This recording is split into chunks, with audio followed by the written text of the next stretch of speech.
I sat at the head of the table closest to the kitchen so I could get up and down for refills.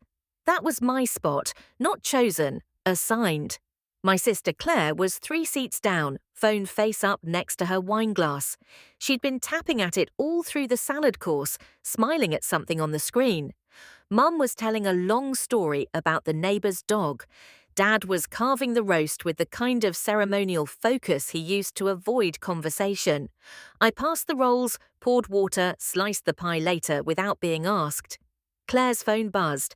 She turned it toward me like a show and tell. Look, ocean view, we got the upgrade. I looked at a white balcony, turquoise water, a welcome basket with champagne and macarons. When? I asked. 3 weeks, Cabo. Sarah and me are already there. I fly down Wednesday.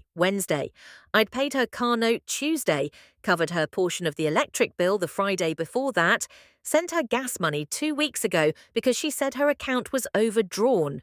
I set the fork down. I can't do next month, I said.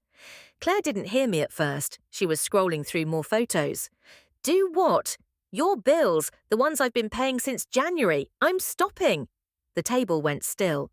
Mum's fork paused halfway to her mouth. Dad kept chewing, but his jaw had a new tightness. Claire laughed, not mean, genuinely confused. You're joking. I'm not, but you said you would help until I got my raise.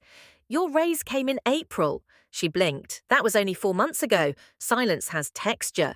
This one felt like wet cement. Dad set his knife down. You don't say no to family.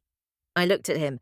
$7,000 since February. She went to Nashville in March, Chicago in May, now Cabo. That's her money, he said. Whose money paid her rent last month? He didn't answer. He didn't have to. The answer was in the room sitting across from the empty seat where the salad bowl used to be. Claire's mouth opened and closed. Then she regrouped. I was going to pay you back after the trip. I stood up, took my plate to the sink, rinsed it, set it in the rack. Where you going? Mum asked. Home. You haven't had dessert. I know. Dad's voice followed me to the front door. Get back here. We're not done. I kept walking.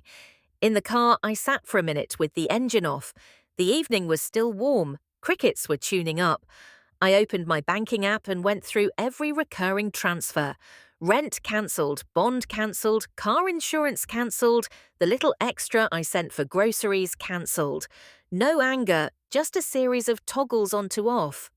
Claire called 11 minutes later. I let it ring. Then Dad called. I let that ring too. He didn't leave a voicemail. She did. You're really doing this. Her voice was thin, not grateful, not sorry, just inconvenienced. I didn't call back. The next morning, I was making coffee when the doorbell rang. Dad stood on the porch. No suit, just jeans and a windbreaker. He looked older than I remembered, which wasn't what I expected to notice. Can I come in? I stepped aside. He walked through the living room slowly, looked at the couch, the bookshelf, the stack of medical bills I kept rubber-banded on the counter. He didn't comment on any of it. Your mother's upset. I know. Claire's upset too. I poured coffee into 2 mugs, handed him one.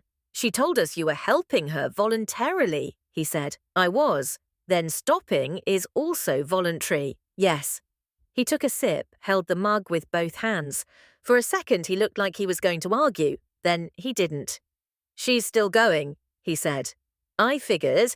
She maxed a credit card for the flight. I waited. He set the mug down on the counter. I told her she shouldn't have let it get this far. She said you never complained. I didn't. Why not? The question landed softly. No accusation, almost curious. I thought about it. I didn't think complaining would change anything. He nodded slowly. Then he walked to the door and stopped with his hand on the knob. You should have told us. I did, last night. He left without saying goodbye. I finished my coffee alone. The house was quiet.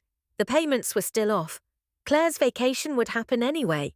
She'd post photos. Mum would like them. Dad would say nothing. And I would not send another $1. That wasn't victory. It was just the end of a particular kind of silence.